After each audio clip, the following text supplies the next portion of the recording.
Why, hello there. Are you just getting started with tarot and you've hit a bit of a stumbling block? I don't like the Rider Waite system. Or you don't mind the Rider Waite system, but you don't like the cards. Now, I felt exactly the same when I first started learning tarot. It's just quite an old-fashioned deck. It's been going a long time. It is the pinnacle deck. It's the deck that everybody learns from, and there's nothing worse than when you bought that deck and you're just not feeling it. And the reason why you might not be feeling it is because, well, the images are a little old-fashioned. They're pretty much drawings and you just can't relate to them. There's no fun, there's nothing fun about them. You're not really appreciating the artwork. You're also worried about trying to remember it all. Maybe you've got a goal in mind that I'm going to learn tarot by such and such a date, and it's just not coming together. It's just too much. Or that person reads so fluently, why can't I? And it's different for everybody. Now, if it is a case of you don't like the Rider Waite deck in particular, there are other good beginners decks that you can use. If it's a case of, I just don't like all the different stories that are put together, then you don't necessarily need them. You can read tarot intuitively. So with there being so many decks out there, there might be a deck or a particular art style that you really like, and you do connect with it, and you do feel that actually I could learn with this particular deck, then learn with that particular deck. It's all about building on your intuition. I actually know people that don't use tarot or need tarot at all. They can intuitively pull the information from whoever they're reading from or connect better with the other side without actually needing a tarot deck.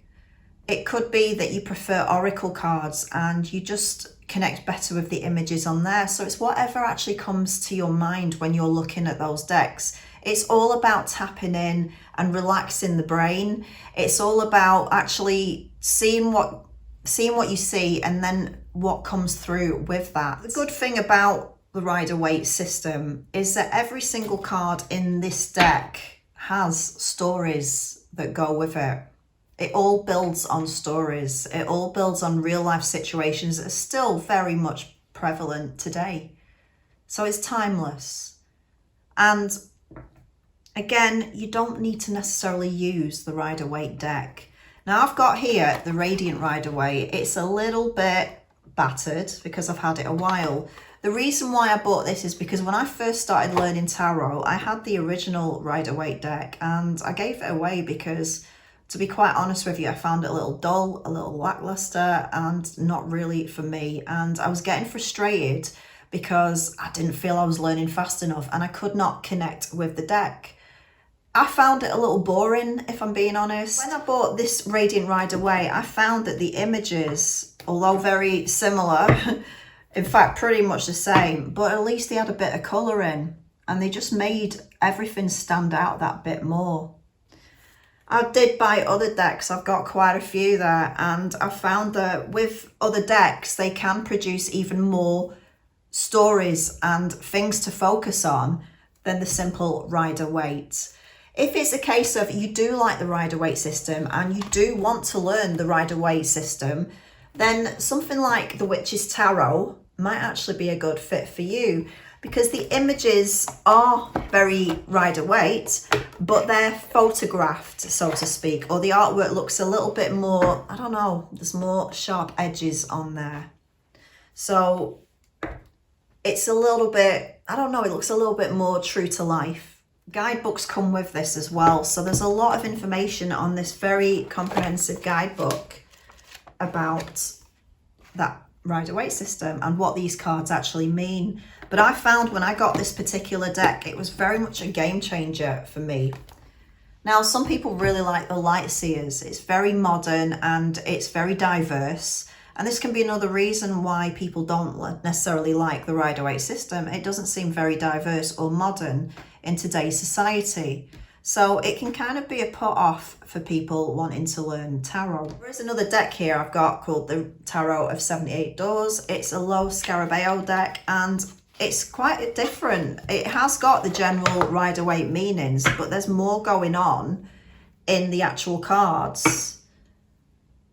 And this deck is a brilliant mix of modern and old-fashioned. So you've got traditional images on this deck, but you also have a lot of modern images that are pretty much describing the same thing as the Rider Waite. If you really don't like the Rider Waite system, don't despair.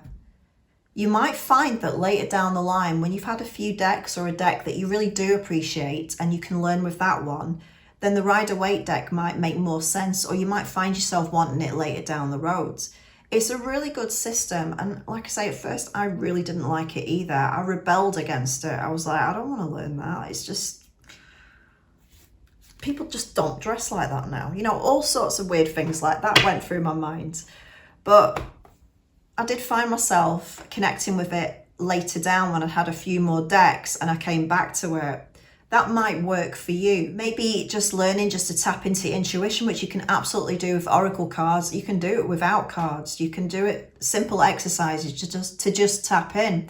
Because if you're so hung up on learning the Rider Waite system and you're finding instant blockages constantly because you're trying to remember meanings, you're trying to remember what this means, that means, then you're actually stopping the intuition coming through anyway. So even if you do get a deck that you love, if you're so hung up on learning the meanings of it, you are going to struggle anyway, because it's all about your intuition.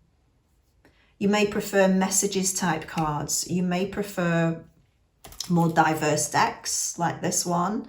This is a beautiful deck, and it's a Latin and Caribbean deck. I will be doing reviews on these decks, but there's just a lot more to see, and they give the same meanings anyway. It could also be that you like something that you more recognize. So there are decks out there for pop stars or the American Office or for Friends. So if you're a big Friends fan, you could absolutely learn the tarot with these cards, because you'll know some of these images. You've probably watched the show a million times, and you've probably learned what was going on with the characters in these scenes, and that could actually help you learn tarot. Try not to worry about it. Try not to let that put you off tarot, that you have to learn with the Rider Waite system. Yes, it does help, but there are other ways of learning tarot. Like I say, you can learn with oracle decks, you can learn with the Fop tarot, you can learn with the Tarot de Marseille. I personally find them very similar to the Rider Waite system in the sense of they're quite archaic as well, but they may be better for you.